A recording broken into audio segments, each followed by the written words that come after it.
week's parsha, we have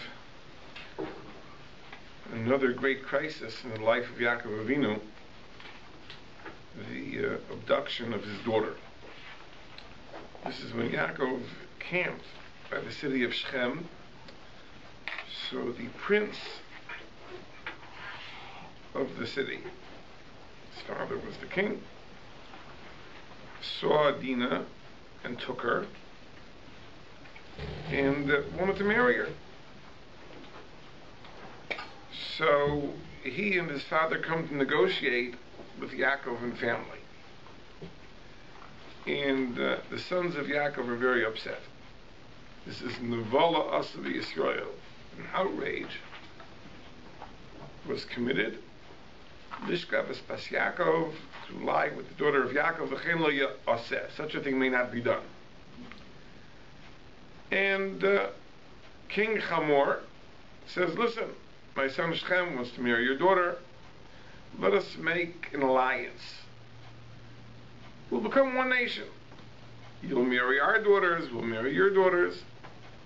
We'll do business together. It'll be wonderful. So the sons of Yaakov answer with deception. And they say, listen, sounds like a good idea except for one thing. We can't join a nation which is uncircumcised. That's an abomination to us. So we'll agree to everything you want under one condition, that your entire population has a bris. And amazingly, Hamor and Shechem returned to the city, and they pitched the city, and they said, listen, these people are good with us, and we'll be able to become one nation, we'll be successful in business, all we have to do is be circumcised, and amazingly, everyone agrees. Everyone agrees to have a bris.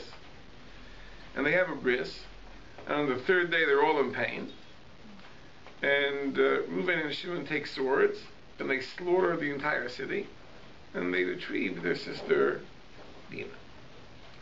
Yaakov is very upset about this, and the Ramban asks the question, like, what did Yaakov Avinu think their plan was? When they raised the idea in the first place of the people of Shechem having a bris, what did Yaakov Avinu think their scheme was? So the Ramban says that Yaakov had no idea they were going to slaughter the city. He thought that everyone would have a bris, they'd be weak, and while they're in that weakened state, they could just go into the city and retrieve Dinah. Yaakov had no idea that their plan was to slaughter the population of the city. And that's why he was very upset. And the brother simply answered, listen, Hakazona Yasas Achosenu? Should our sister be treated like a prostitute? Because we had to do something, and that justified this that we did. Yaakov was upset because he thought there would be retaliations. And it's interesting that here in the Parsha there's no record of anybody retaliating. But if you go to Parshas Vayechi, there is a verse which seems to say that Yaakov Avinu conquered the city of Shechem with his sword and with his bow. And there is no account of such a thing ever having happened. So, what is this a reference to?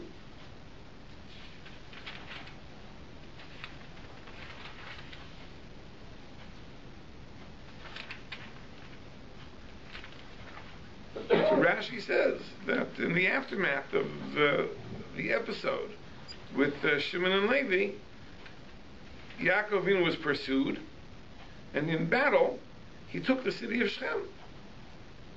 So apparently there were consequences of this act of Reuven and Shimon. And that's the story in a nutshell. And we know that things don't just happen. Something happens, there's a cause. Maybe there's an Aveira for which this is an Einash. And Chazal are troubled. Why did this whole story happen?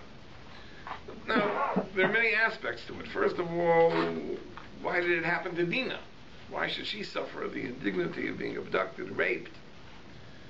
Now, Chazal seem to hold her responsible for what happened. It says, Vatei Dinah bas Leah. She went out She wanted to see what the girls were doing. That was a mistake. She should have stayed home with her family, because you go out to sea, there's always the risk of being seen. And you have to concern yourself for that possibility. Whereas you can't say, well, I'm going to go out and look around, and if something happens, not my fault. I didn't anticipate it would happen. The person has to exercise prudence, and if b'derech hateva, if things following their natural course would cause there to be a reason for concern, you have to be concerned, you have to take precautions against the danger. She didn't, and therefore she's to blame for what happened to her. But Chazal are worried by another question, which is this undoubtedly was very painful for Yaakov as well. So even putting aside Dina's responsibility, and that's why she suffered. But why did Yaakov Avinu suffer? What did Yaakov Avinu do that he should deserve this misfortune?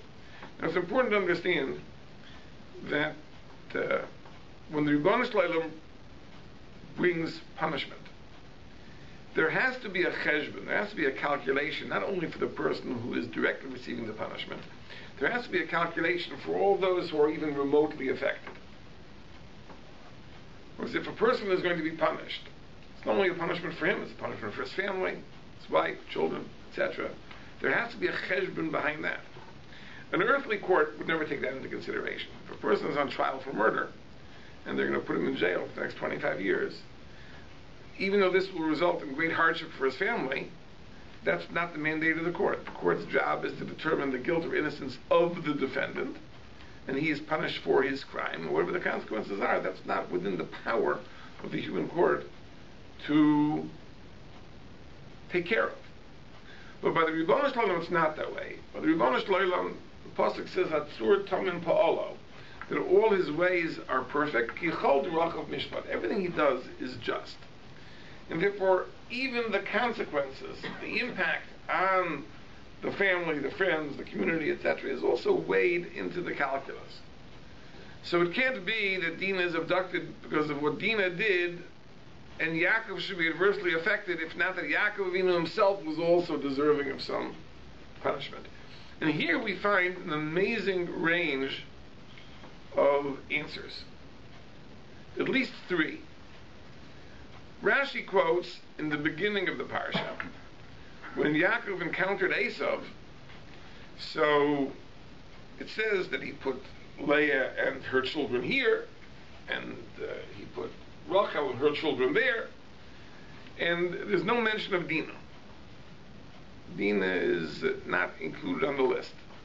So Rashi brings the medrash of Dinah Hechan Haisa. So where was Dinah? He says Yaakov Avinu hid her. He put her in hiding that Esav shouldn't see her. And this was considered a sin on the part of Yaakov, because if Yaakov would have allowed Esav to see Dinah, perhaps Esav would have wanted to marry her, and then Yaakov could have bargained. He said, listen, if you do tshuva, then you can marry Dinah. And that would have opened the Pesach, it would open the gateway to Esav's repentance. Instead, by hiding Dinah, he took away the last hope that Esav could repent. And as a result, Rashi says, this is why the story of Dinah happened. And the Medrash puts it this way, that you didn't want she should be married to someone circumcised, she'll be married to someone uncircumcised. Because you held her back from Esav, that's why she will fall into the clutches of Shem. So it seems that was the sin of Yaakov Avinu. Yaakov Avinu didn't allow, at least for the potential shidduch between Dinah and Esav. Consequently, she was taken by Shem. This is one pshat that Rashi says. Another pshat that Rashi brings in Chumash, later in the parsha, after the story of Shem, right after the story, Hashem appears to Yaakov and says, go up to base scale and build the Mizbeach. Now you remember, in last week's parsha, Yaakov Avinu made a vow that if God would protect me and help me, I would return to this spot, which is base scale, and I'll build an altar. And Yaakov Avinu delayed fulfilling this vow. That even after he returned to Eretz Yisrael, it was 2 years until he came to base scale to build that altar.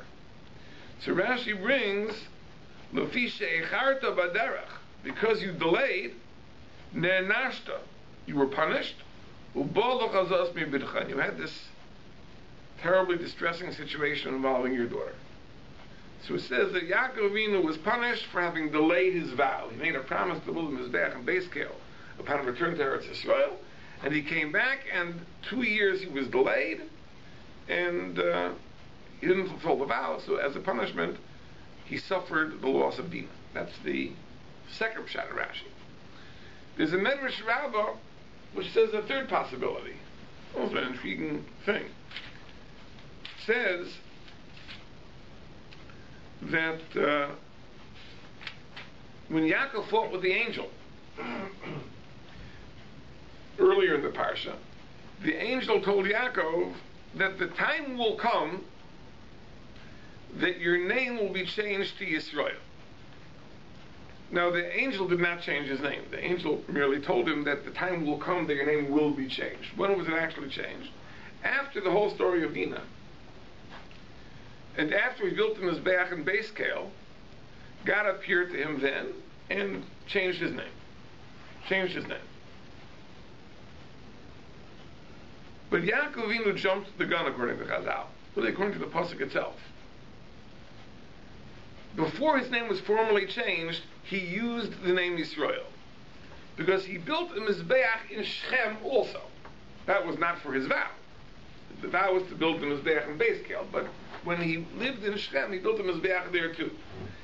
And there he called, he refers to Hashem as Kael Elokei Yisrael, the God of Yisrael.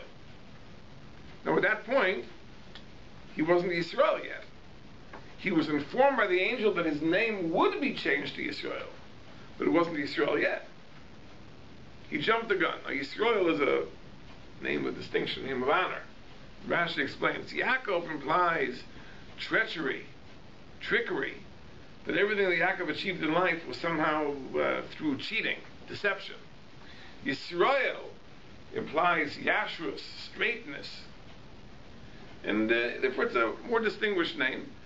But he jumped the gun, and he used this name before it was formally given to him.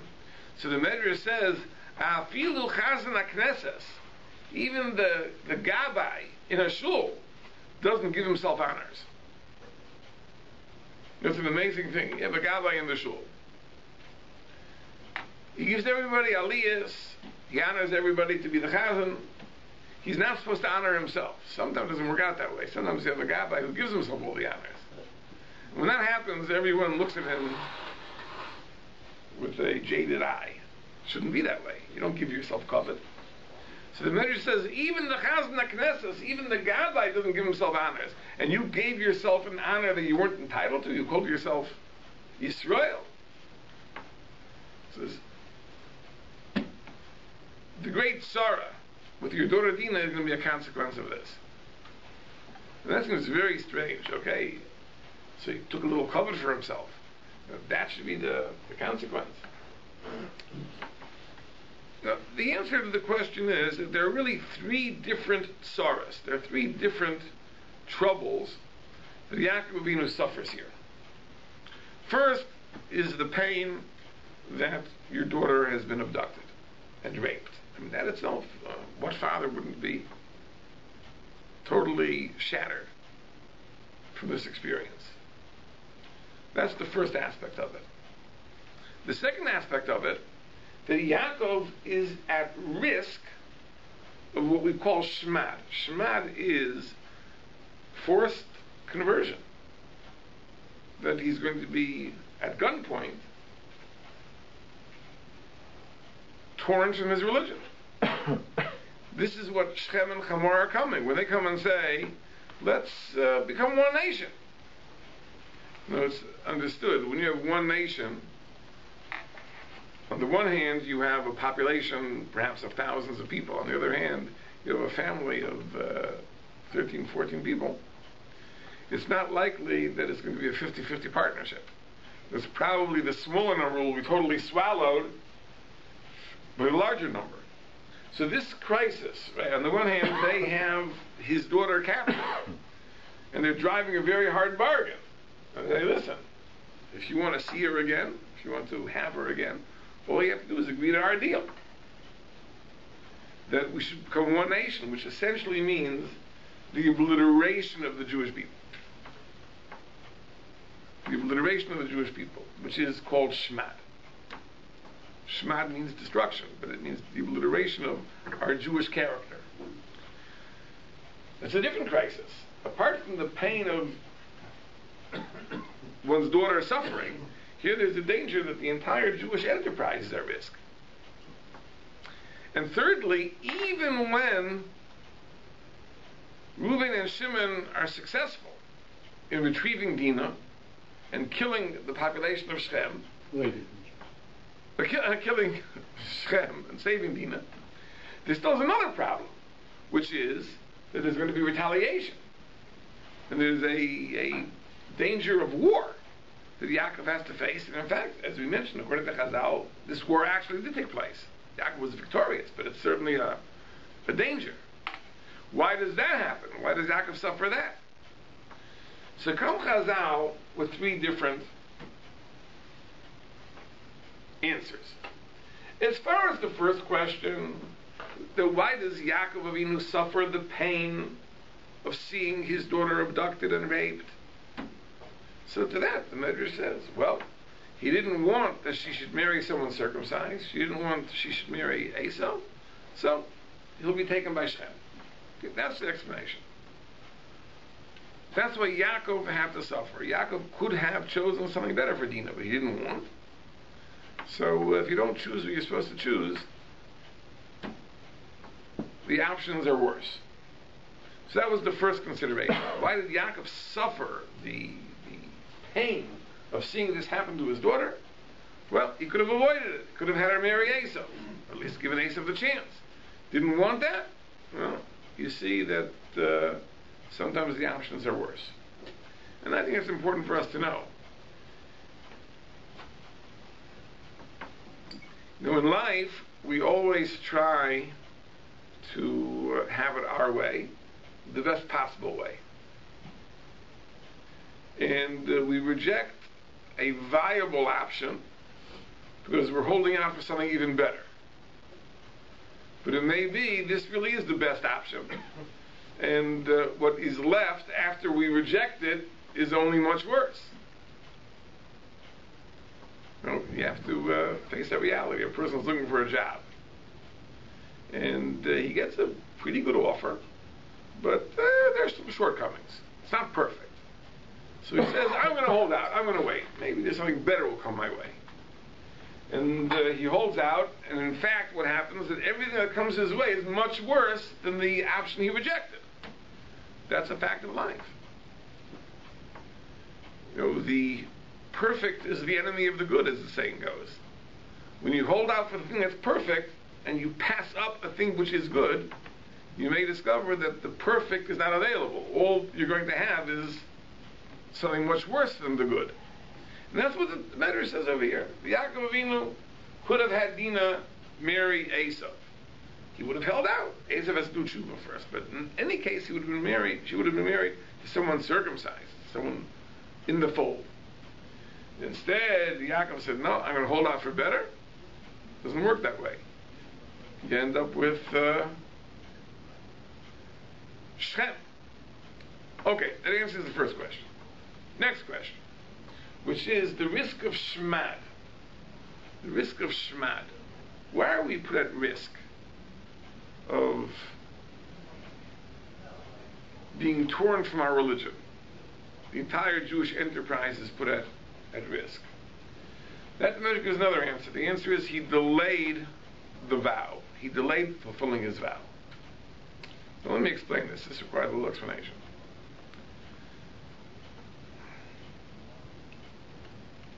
Hanukkah is coming up in a couple of weeks, so it's not too early to talk about it. In the time of the Hanukkah story, there were terrible decrees, zeros of Shmad, against the Jewish people, that fundamental mitzvahs had to be discarded, couldn't be observed, Shabbos, Bris Milah. So the question is that why did this happen? Why were the Jewish people brought to a point where there were such harsh decrees against them? So the Bach, one of the commentators to the Torah, writes that in the Bayesheni there was a hisrashlos, there was a malaise, there was a laxity in the avodah of the Beis Hamikdash, and that's where the Gzeres of Shema took place. Now this laxity in the avodah of the Beis Hamikdash, the Bach does not discuss at length, but it happens to be a very interesting thing. Now if we look at the bias, the first Beis Hamikdash, what was the great sin that typified that period? Was the sin of avodah zarah, of idolatry. Idolatry is a crime of passion. You know, the avodah, the service of the false deities, was thrilling. It was performed in a state of wild ecstasy. It was very, very, very exciting. Perhaps there was more excitement there than in the avodah of the Beis Hamikdash, and that's why people were drawn to it. The Gemara says that in the beginning of the period of the second Beis Hamikdash, the Anshe Knesset HaGedolah, the members of the great assembly of the time, prayed to God that the Yetzer Hara for avodah zarah should be removed. They made a logical argument. They said, look, the whole purpose of the Yetzer Hara is only we should be rewarded for overcoming it, but apparently we failed. So there's no point in having Yetzer Hara. Let's do away with it. And God agreed. God said, okay, I agree. No more Yetzer Hara for avodah zarah. So where did the Yetzer Hara go? So the Gemara says that Nafik ki gluria denura beis kodesh kodshim. The fiery lion came out of the Holy of Holies. A fiery lion came out of the Holy of Holies. And the Navi said, that fiery lion, that lion of fire, that is the Yetzer Hara for avodah zarah. So the question is that if that was the Yetzer Hara for avodah zarah, what was it doing in the Kodesh HaKadoshim?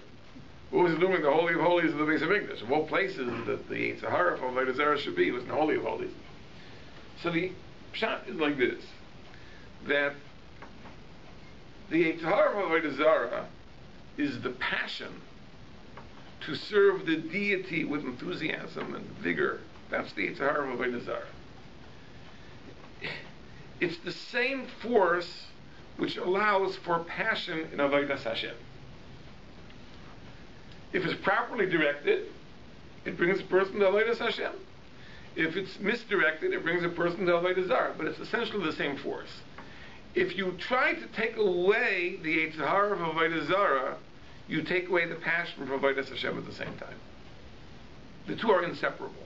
And you see this really from the end of the Gemara. The Gemara says that after they successfully handled the problem of the Yetzer Hara for avodah zarah, they said, let's handle the Yetzer Hara for Gilui Arayos, for illicit sexual relationships.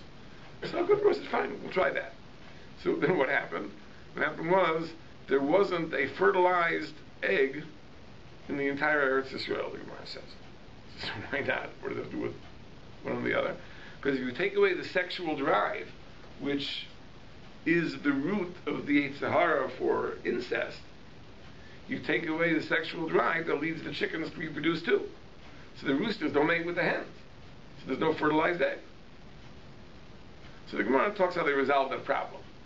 But the idea is that the Yetzer Hara is not a little devil sitting on your shoulder. But the Yetzer Hara is the natural force which motivates a person. It can be properly directed, and then it's the Yetzer Tov, and it can be misdirected, then it's the Yetzer Hara. But if you try to remove it, it is removed globally. Yes? But how can you make a parallel between avodah zarah and Gilui Arayos? Because in both, both of them it's only something to for human beings. Avodah zarah certainly is only. No, it's the same thing. That this is part of the world. That species have the drive to reproduce. So you can't just remove part of it. You can't, micro dissect it and take this away, not that away. If it's here, it's here. If it's not here, it's not here. So therefore, the Yetzer Hara for Arayos entails diminishing the sexual urge even for animal reproduction. That's what the Gemara says. It's an amazing thing. Right? And same with the avodah zarah. If you take away the Yetzer Hara for avodah zarah, then all the wind is knocked out of the sails of avodas Hashem. And in fact, you find this. If you look at the Navi Chagai, it says exactly this. The Navi criticizes the Jewish people for something which we never find in the earlier Sfarim. Chagai was one of the Nevi'im of the beginning of the Second Temple period. He says, Va'avesem gozul v'esapiseach v'esachol. He brought sacrifices that are stolen and that are lame and that are sick. That was scrawny. Hakriveinu lepachasecha. Offer this as tribute to a human dignitary. Hayirtzecha yisa panecha. Will he show any favor to you? But there never was such a thing in the Bayis Rishon. There was no such thing as cutting corners in Avodas Hashem. Was the passion, the Yetzer Hara, so to speak, was there. It might have been misdirected. So the passion, instead of directing it to the service of God, was directed to the Avodah Zarah. But it was done with enthusiasm, with fire. So here it was just, there was a malaise. Nothing's important. Bring a big car, but bring a scrawny animal, cheap, save some money. It's good enough. God doesn't need any better. That was the Bayesheni period. If you do away with the Yetzer Hara of Avodah Zarah, the fiery lion goes out of the Kodesh HaKadoshim. So there was a hisrashlos, there was a malaise. This malaise makes us very, very susceptible to shmat. Very susceptible to forced conversion. Think about it for a second, you realize that it's true. It says, if our Avodas Hashem, if our practice of Judaism is passionate and with enthusiasm, then we will resist all attempts to be torn away. It says, why should I contemplate Christianity or Islam or Buddhism or who knows what, if my Judaism is alive, if it's vibrant, if it's passionate? But if my Judaism is cold and dull, why not consider alternatives? And therefore, we become susceptible to conversion under duress precisely when our Judaism lacks that quality of energy and excitement. And that's what the Medrash says over here. The Yaakov Avinu was misrashel. He was lazy. He didn't fulfill his vow. He didn't build that altar and base scale. And therefore the second aspect of the Tzara of Dinah took place, which is that he was at risk for shmat. He was at risk for forced conversion. Why? Because the only thing that enables you to resist shmat is if your Avodas Hashem has passion and energy and fire, enthusiasm, then you can resist all attempts to tear yourself away. But if everything is dull, if everything is borscht and potatoes, right? Everything is kasha, just plain, right? Then that's it. There's no point. Then why not give it up? Now, I remember years ago I read a book. There was a former rabbi who wrote his autobiography, and he was discussing exactly this. He was speaking to his Sunday school class, and 20-something kids, teenagers, and he asks them, would you give up your Judaism to get into a good college? And they all said yes. He says, why not? Because if your Judaism doesn't mean anything to you, so why not give it up? I would give up my necktie to get into a good college, so why not give up your Judaism to get into a good college? If that's all it means to you, then Taka, why not? Yes? So, this risk of Shvan was brought to Yaakov to kind of turn him around? So that's the idea. It's a consequence. It's a reminder, listen, this is not going to work. Because if you hope to remain Jewish and to be able to resist this, there has to be a lot more drive in what you're doing. And that, in fact, was the case. After the story of Shem, he went and he faced Kelly to build the altar. Now, finally, is the third issue, which is the risk of life and limb that he was placed in, because he, in the aftermath of Reuben and Shimon's massacre, Yaakov was defenseless. Shimon and Levi's massacre, he was defenseless. So this is also a very interesting thing. Listen very carefully. Now there's a question the Rishonim are troubled by, that that what was the halachic justification for Shimon and Levi doing such a thing? Because how do you attack innocent people and slaughter them for no justification at all? So the Ramban discusses this. He brings a Rambam who gives an answer. He gives his own answer. The Maharal in the Darchei says a very simple answer. Very simple answer. He says this was not an act of murder. This was an act of war. The Jewish nation declared war on the nation of Shem. And in war, killing is justified. Now this is a very, very, very deep thing. Let's understand this carefully. A state has prerogatives that an individual does not have. And I've given this mashal in the past. Let's say, for example, my neighbor is playing his music too loud. And I take my shotgun and I stop him by killing him. So the police come and they arrest me and they charge me with murder. And I say, murder? Murder? I declared war against him, and he was a casualty of battle. It wasn't murder. So why does that defense not hold water? Because to declare war is the prerogative of a state. It's not a prerogative of an individual. An individual cannot declare war. If an individual kills another person, that's murder. By the way, even the self-defense of the individual is different than the self-defense of a state. The self-defense of an individual is, I am justified in killing to save my very life. But when a state defends itself, it doesn't have to defend lives, even to defend its territorial integrity. That's considered the self-defense of a state. A preemptive strike in self-defense would be justified for the state, not justified for the individual.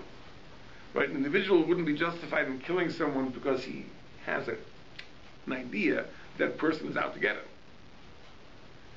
Because the self-defense of an individual requires an imminent danger. But the self-defense of the state can be a preemptive strike. It could be defend the national honor, the national territory, and so on and so forth. So the brothers go to war. Why do they go to war? It's not a question of pikuach nefesh. No one's life is at risk. They don't want to kill Dinah. They only want to force her to marry Shem. So what justifies going to war? Because there was an affront to the honor of the nation, which is what the pasuk says. Ki nevala asa b'Yisrael, an outrage was committed against the Jewish nation. Lishkav es bes Yaakov, to lie with the daughter of Yaakov, v'chein lo yaseh, such a thing may not be done. So there was a, as they say in Latin, a causus bellum, which means a cause for war. Right? When a nation goes to war, it doesn't have to be the self-defense of lives. If there's been a humiliation, if the honor of the nation has been affronted, that's a justification for going to war. So the brothers felt that we're justified in going to war. But wait a minute. I thought war is not the prerogative of individuals. Only a state can declare war. So the brothers obviously saw themselves not as a family of individuals. They saw themselves as a state. At what moment did they become a state?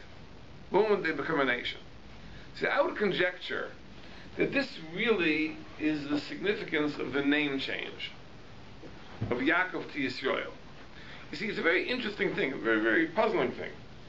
Avram, go back, when his name was changed, his name was changed.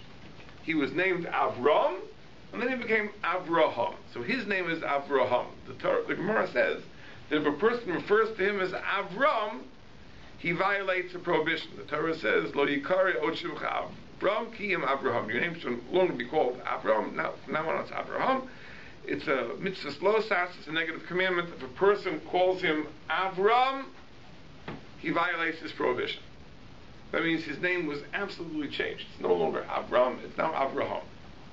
But Yaakov Avinu, the Gemara says it's not so. How do we know that? Because immediately after HaKadosh Baruch Hu changed his name,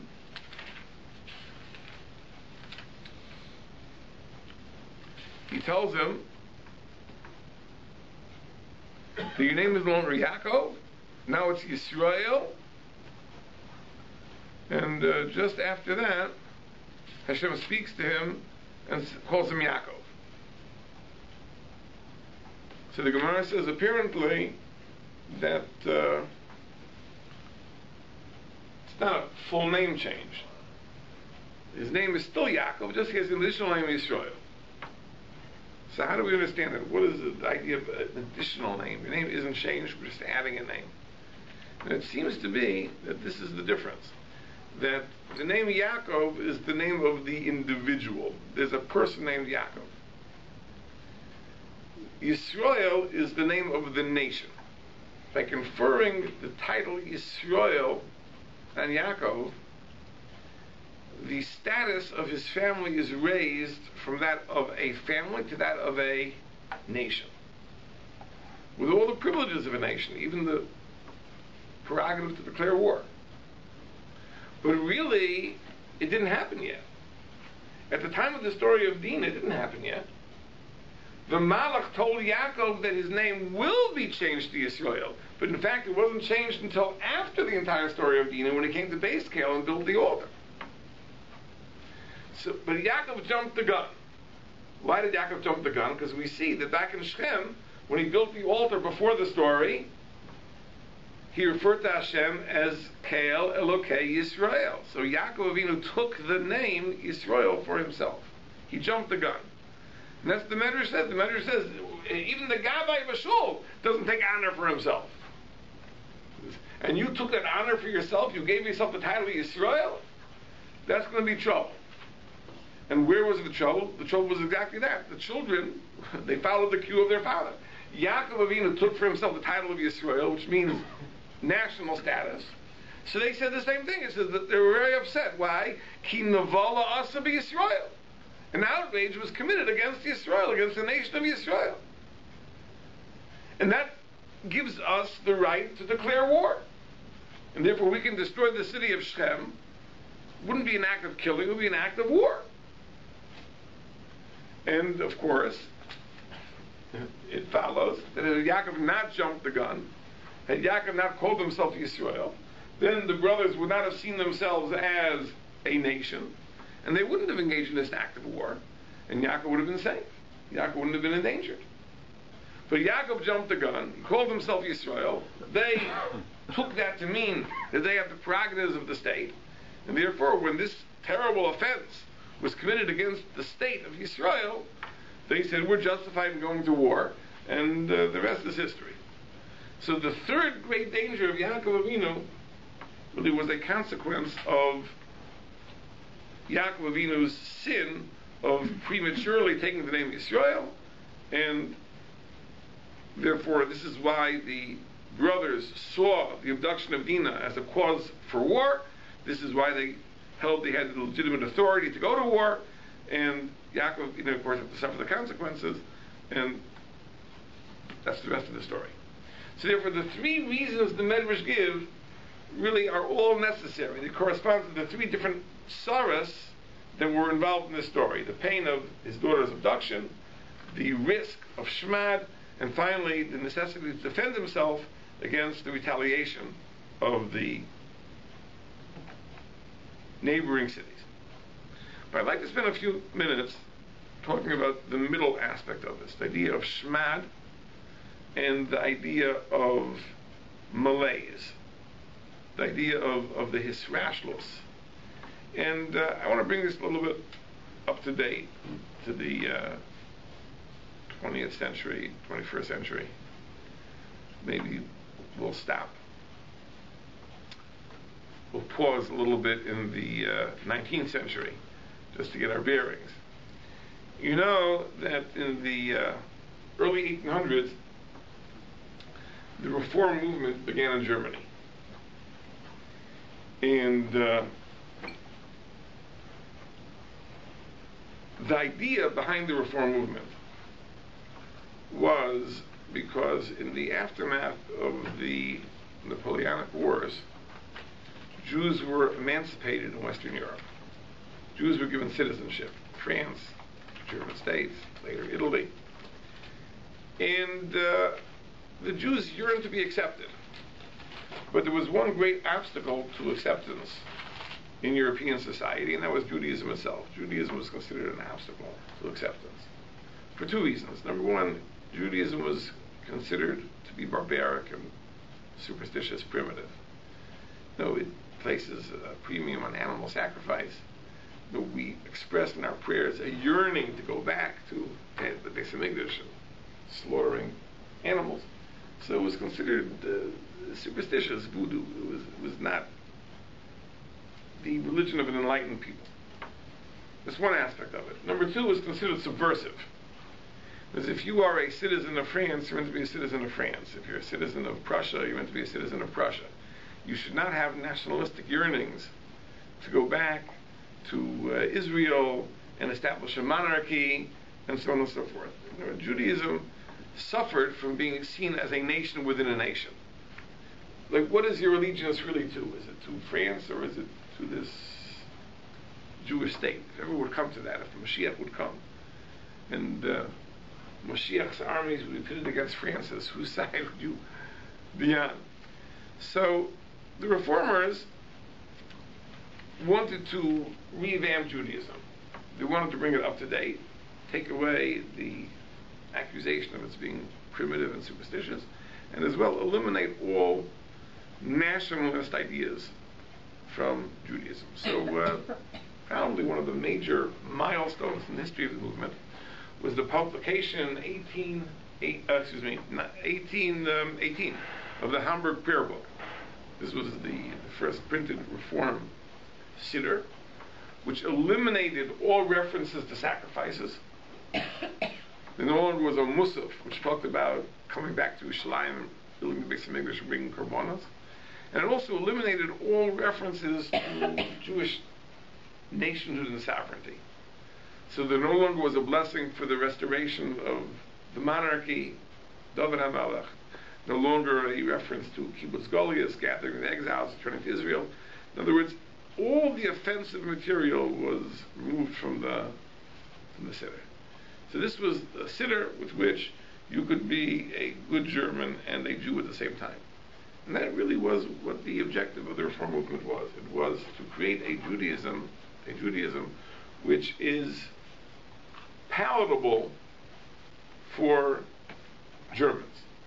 And you could be accepted as a good German citizen and still be a Jew. And needless to say, you are tearing up the soul of Judaism itself. Now, Judaism is not simply a religion. It's not simply a way of relating to God. It is the constitution for a Jewish nation. So the Hamburg Prayer Book was, needless to say, a very, very radical reform. And the Gedolei Yisrael saw the danger in the Reform movement, and they battled the movement very, very, very vigorously. Now, two great warriors against Reform were the Chassam Sofer in Hungary and the Chassam Hirsch in Germany. But it's interesting that the Chassam Sofer in Hungary had a very different approach than Rav Hirsch in Germany, in many aspects, but let me share with a few of them. If you look at the Chassam Sofer's writings on Reform, his writings are halakhic in nature. As he writes reasoned tshuvas, responsa, to show that the reforms are against the halacha. By Reb Shamshon Hirsch, there's no need to explain why reform is not in conformity with the technicalities of halacha. We don't find such things in his writings anymore. Now, the truth is, the difference has nothing to do with their personalities or temperament or philosophies. It has to do with a 50-year gap in the times of their active rabbinate. Now, the Chassam Sofer died in 1836. So his active rabbinate in Pressburg was before that date. Those were the first decades of the Reform movement. If the Hamburg Prayer Book was published in 1818, so the Chassam Sofer did not live 20 years after that. The B'Sham Shmuel Hirsch, his active rabbinate was from 1851 to 1888 in Hamburg. It was about 50 years later. And then they made all the difference. You see, the early reformers, they felt the need to base their reforms on halacha. So, for example, there was a volume that was published called Noigat Tzedek, The Light of Righteousness, which was comprised of tshuvas, halachic responsa, justifying the reforms. Justifying the reforms. There was a notorious reformer named Aaron Chorener. He was the rabbi of Arad in Hungary, and he wrote tshuvas. He wrote halachic responsa to show that you could pray in the vernacular, and you could eliminate all the references to Mashiach from the prayer book. And one of the great reforms was that the synagogue service should be accompanied on Shabbos by organ music, not, God forbid, played by a Jew. Even the reformers wouldn't dream of doing that. That you could have a Gentile playing the music. That was what the early reformers wanted to say. But they held that their reforms were rooted in the tradition and could be justified even within the system of Talmud and Shulchan Aruch, and they wrote these responsa to explain their justifications. The Gedolei Yisrael, the Beis Din of Hamburg, the Orthodox Beis Din of Hamburg, in the 1830s published a volume called Eila Divrei HaBrius, where all the Gedolei Hador wrote responsa in response to the Nogat Tzedek. So you had Rabbi Kiva Eger and the Chassam Sofer and Mordechai Benet and Yaakov of Lisa. All the Gedolei Hador wrote reasoned halachic responses. That if you want to permit this reform on the basis of this Gemara, you're misunderstanding Pshat in the Gemara, and if you're basing it in that paragraph of the Shulchan Aruch, this is the correct interpretation of that paragraph of Shulchan Aruch. It was Kedarka Shel Torah. It was like halachic debate. It wasn't a question of philosophical differences. It was a question that it almost seemed as if both sides bought into the same system. It's just a question of working out what does the halacha require. That was in the early decades of reform. But eventually, as it progressed, by the time the Rishon Shmuel Hirsch was responding already, this wasn't the issue at all. The reformers at that point were not basing their reforms on the Shulchan Aruch. By that point, the Talmud had lost all legitimacy. Right? It had no authority at all. And if the Talmud has no authority, the Shulchan Aruch certainly has no authority. And even the Chumash itself no longer had binding authority. So Rishon Shmuel Hirsch is not arguing with the reformers about Pshat in the Gemara anymore. Right? He's arguing much more fundamental issues. Are the laws of the Torah binding? Are the rulings of the Talmud binding? It's a totally different question. We've already degenerated. We've gone down the slippery slope for 50 years. Now, 50 years, sometimes we think is not long enough for a real change to have taken place. But that's not true, really. If you think back, right now we're in 2013. Go back 50 years to 1963. It was a different world. 50 years, a lot can happen in 50 years. And those 50 years between, let's say, 1820 and 1870 made a lot of difference. But there also is one other aspect. I mean, there are many aspects of the differences in Hirsch and Chassam Sofer, but I'd like to speak one specifically because it touches on what we talked about. In the Chassam Sofer, the critique is all directed outward. In other words, Judaism is fine. Judaism is intact. Nothing wrong here. Give me that old-time religion, everything is fine. The problem is that there are seductive forces on the outside. Jews want to be accepted by their Gentile neighbors. They want to enjoy the privileges of citizenship. Judaism doesn't allow them to do this, and therefore they are tempted to baptize themselves. That's the most extreme manner of gaining entry. Or if they don't wish to part totally with the Jewish ways, they wish to join the reformers, and so on and so forth. So this is a Yetzer Hara, this is a Satan that has to be fought, because Judaism doesn't allow you the luxury of the privileges and pleasures of German citizenship. So you are tempted to follow the alternatives. We have to demonstrate that the alternatives are not valid. But Judaism itself, there's nothing wrong with Judaism. Judaism is fine. By Rav Hirsch's time, it wasn't the case. Rav Hirsch, his first classic book, his first published book, 19 Letters, documents the malaise in Judaism itself. The critique is not only directed outward, it's directed inward. And his second book, Chorev, which actually was written before the 19 Letters but only published afterward, really is a attempt to blow a breath of life into the Jewish community by giving them understanding and appreciation for the depth and profundity of Jewish practices. It's an amazing thing. I just had a conversation with someone, and the person was telling me that a woman was telling me that it seems that in her children's school, the children have lost the forest for the trees. There is so much attention to detail, they don't have the overall picture.